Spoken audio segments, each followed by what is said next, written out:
Since the poster boy for risking your life on screen first dangled from the world's tallest building in Ghost Protocol, Mission Impossible's entire marketing blitz has been about the stunts. We'll see the movie. It's a major part of everything. Entire franchises like John Wick are based around it. We got another trailer. Obviously, it's a massive department. It's a huge creative thing. But there's a question that's rapidly being upgraded to a full-blown issue. Why are stunts not recognized by the Academy Awards? What would it take for that to happen?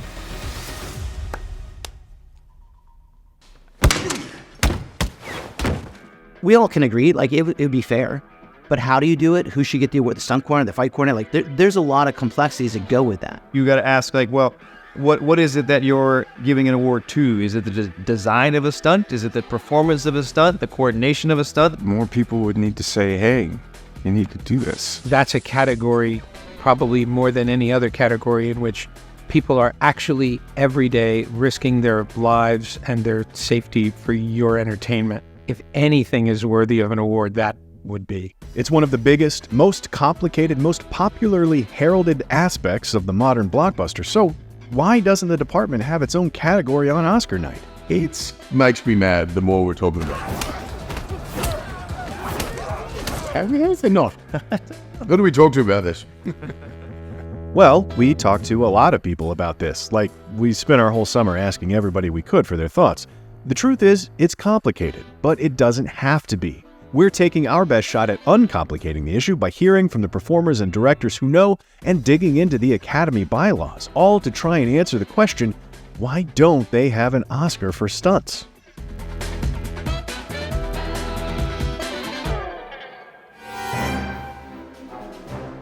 People die during stunts. It's a big risk for maybe it depends on what you think is a big or small reward. I think 100%. There's a long time coming. It should have been added years ago. I think there absolutely should be. I can't believe that there isn't one. Stunt work is, for fast, but so many movies, the heart of the movie. So please, please, please, yes, please, Academy Awards, just give it to them. The first part of this question is an issue of merit. Do they deserve to have an award? At its core, the Academy of Motion Picture Arts and Sciences is meant to recognize the best that the art form has to offer, to highlight the most outstanding examples of work from every corner of an insanely collaborative medium. Other award shows have a stunts category. Forever known for their brevity, the Screen Actors Guild Awards present an outstanding performance by a stunt ensemble in a motion picture, while the Primetime Emmys not only recognize stunt coordination, but in 2021 added an award for outstanding stunt performance as well. Meanwhile, only 3 stunt performers have been given Academy Awards. Stagecoach's Yakima Canutt got an honorary award in the 60s. Vic Armstrong's fan descender that made free falls safer earned him a Technical Achievement Award in 2001, while Hal Needham got a Governor's Award in 2012. So, what the hell, guys? I'm shocked it's even still a conversation. I know there's, I guess, stunt awards that you guys have, but they are the unsung heroes. Even if at the end of the day you're stepping in to do the stunt on camera, the stunt doubles or performers have rehearsed that for months, injured themselves many times just to work out, okay, this is the most effective way. Stunts, as much as anything this side of the actual invention of celluloid, are a cornerstone of film history. It's one of the oldest crafts of the art form. It's been an art form since before sound was recorded in movies. So if you're talking about like a cinematic history, it goes way back. So just in logically looking at it, and you say, well, there's a best visual effects in Oscar, which is a pretty new technology when compared to stunts. Sam brings up an interesting apples-to-apples comparison here. The best visual effects category has had something of a journey over the decades, beginning as best engineering effects, moving through special achievement awards for special effects before landing on best visual effects in 1977. Point is, there's been an effort to tweak the category as needed based on trends and advancements in a field that's become increasingly important to the industry. But filmmaking is a team sport, and as influential as CGI has become, you can't make the argument that it's more deserving of an Oscar than stunt work. Harrison Ford, an elder statesman of stunt work for sure, sees the value in a practical approach. When you lose human scale, When you see things that are not part of your human experience, when the laws of gravity, and science are not obeyed out the window, and anything can happen, you don't care as much somehow. To Ford's point, there's more than a visual element to stunt work. There's something that goes beyond the inherent white-knuckling drama of watching real danger unfold on screen and shows the real value of quality stunts. In the same way, wearing a certain costume might alter the way they carry themselves, or layers of makeup can transform an actor's performance, working with a stunt team can have the same impact. Working with the stunt team that we were working with, they have such a deep idea of character. These people aren't just coming on saying like, just do that and move here. They talk from the inside out. I mean, they're actors and artists. 5 months of training with an incredible stunt team led by Eastwood, drifting around a racetrack, mixed martial arts, working with knives and guns, creating a body that's dynamic enough so that by the time you get onto set, you've built that foundation where you can do anything. And so it becomes a sort of such a big part of the physicality of the character.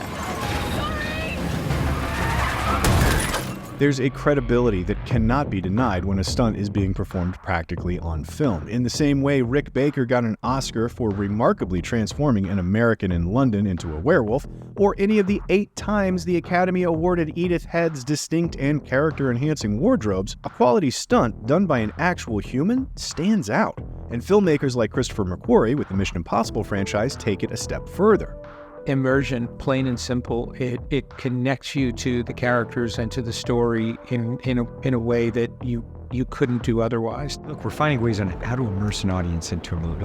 Everything, my whole training, and when I watch movies, I want to feel connected to that character, and how do we do it? For us, it's really important, not that you are watching a stunt, but that you are experiencing that stunt with the protagonist. It has everything that we love. It's got a train, it's got submarines, it has horseback riding, it has cars and motorcycles, parachutes and speed flying. I enjoy doing it.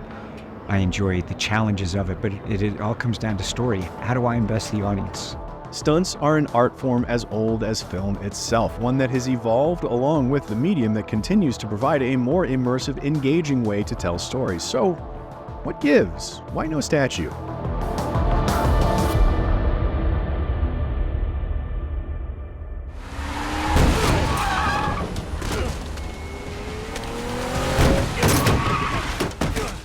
To be fair, it's a very complicated department. We all can agree, like, it would be fair. But how do you do it? Who should get the award? The stunt coordinator, the fight coordinator? Like, there's a lot of complexities that go with that. Stunts are a very complex department. Like, who designs the stunts? Well, sometimes, like in my case, I do. The Wachowski, it's Steven Spielberg, Nolan does. So is it the guy that designs the stunt, the performer that does the stunt? What if it's a fight scene? Should a fight scene, like, is it the guy that does or designs the whole, like Yung Woo Ping, the choreographer?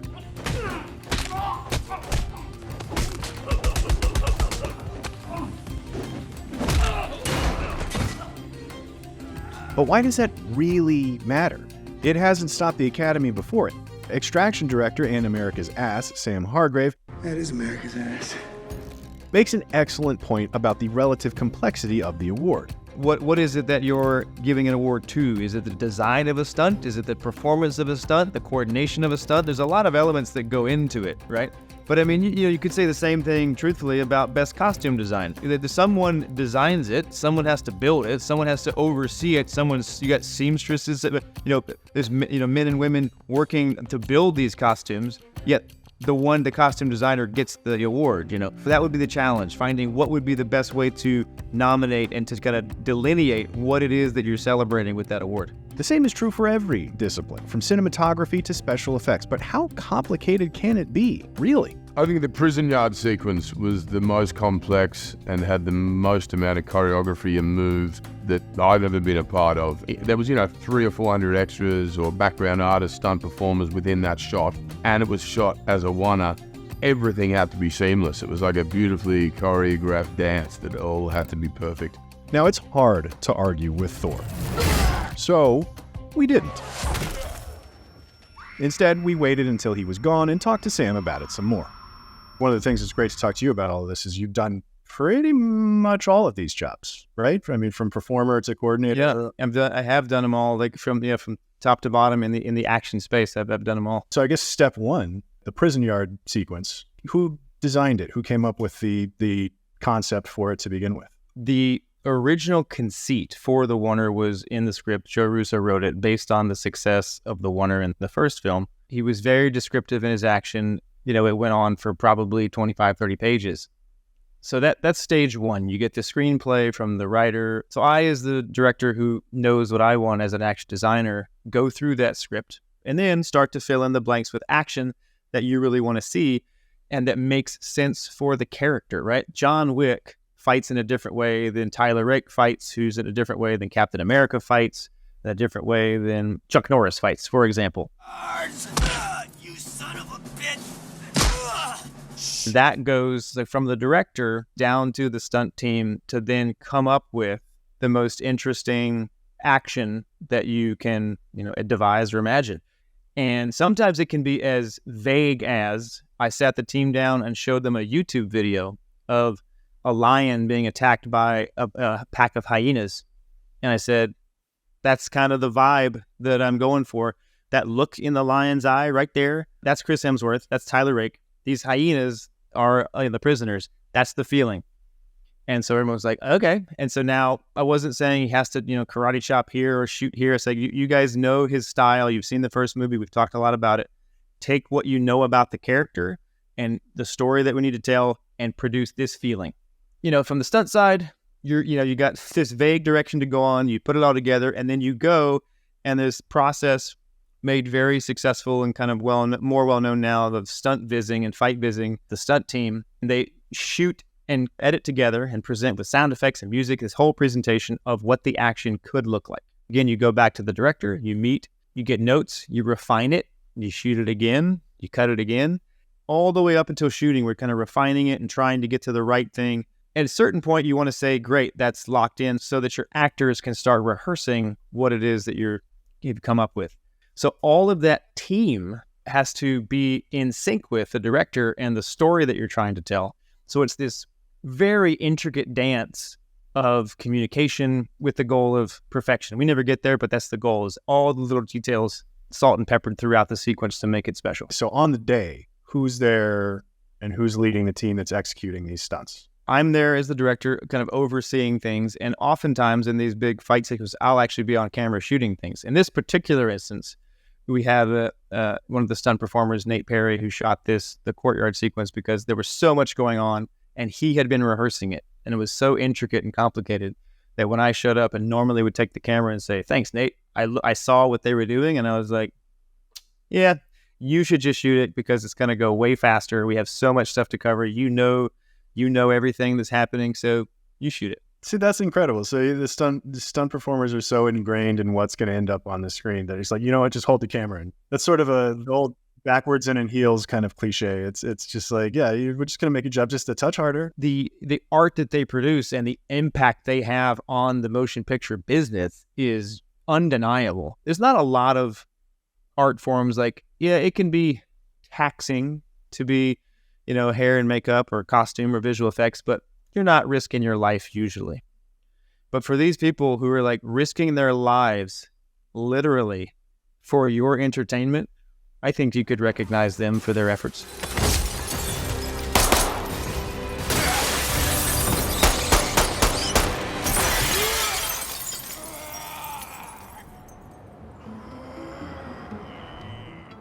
The Oscars have an air of institutionality to them, but the reality is they've changed quite a bit over the years. And I don't mean what gets televised or who gets their award sitting in the audience to shave 4 minutes off the show's runtime.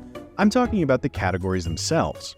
The core awards have been around since the very first ceremony in 1929. Some categories have come and gone, like Best Sound Editing that was only discontinued recently in 2019. My Rick Baker and Edith Head references from earlier came from categories that started in 1981 and 1948 respectively. Best Animated Movie showed up in 2001, and then the granddaddy of them all, Best Picture, expanded from 5 films to 10 for the 82nd ceremony in 2010. The expansion of the field was widely considered to be a reaction to the previous year's snubs, The Dark Knight and WALL-E.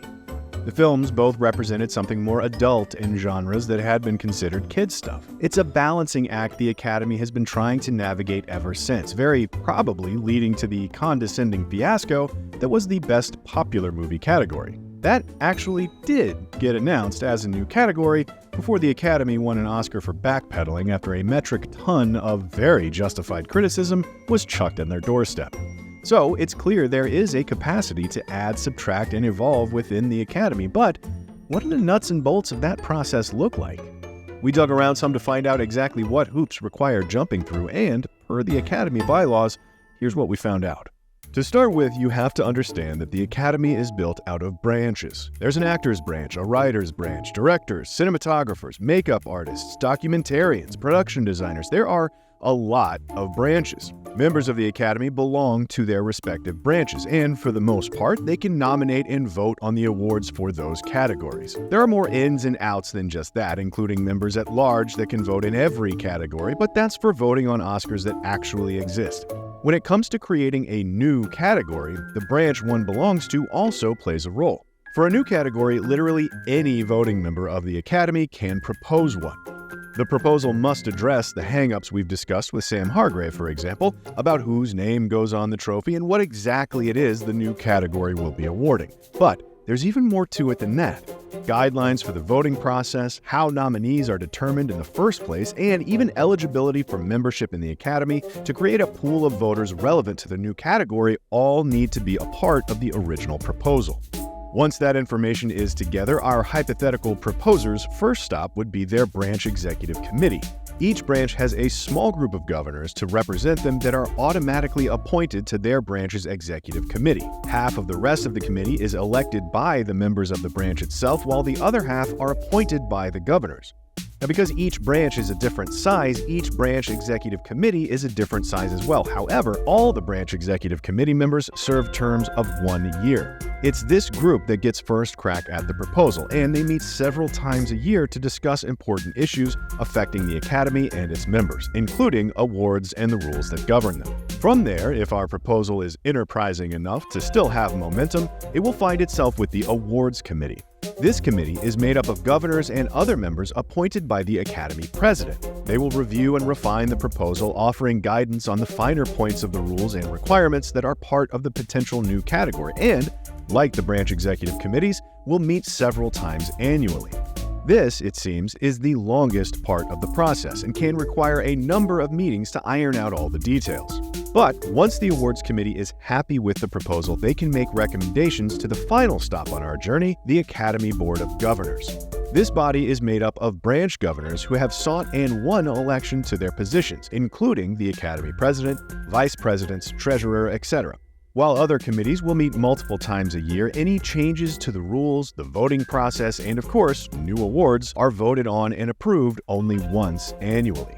All things considered, it's not as complicated a process as I initially thought it might be. Of course, there's no shortage of red tape when it comes to getting industry professionals from across every discipline filmmaking has to offer on the same page, so it may very well be daunting to impossible. But that hasn't stopped Stunts from trying, though. From 1991 to 2012, a category for stunt coordination was proposed every year and turned back at some point of the process.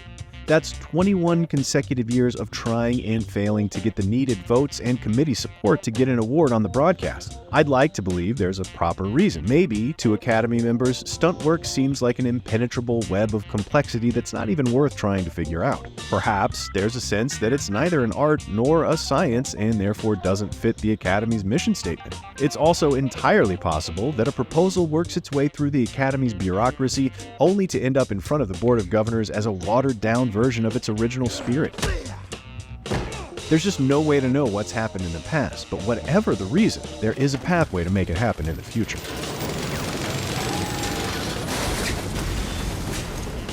They just gotta talk about it.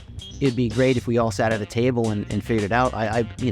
Smart people in a room usually end up with smart decisions. So what do you say we get smart people from both sides of the room and we talk?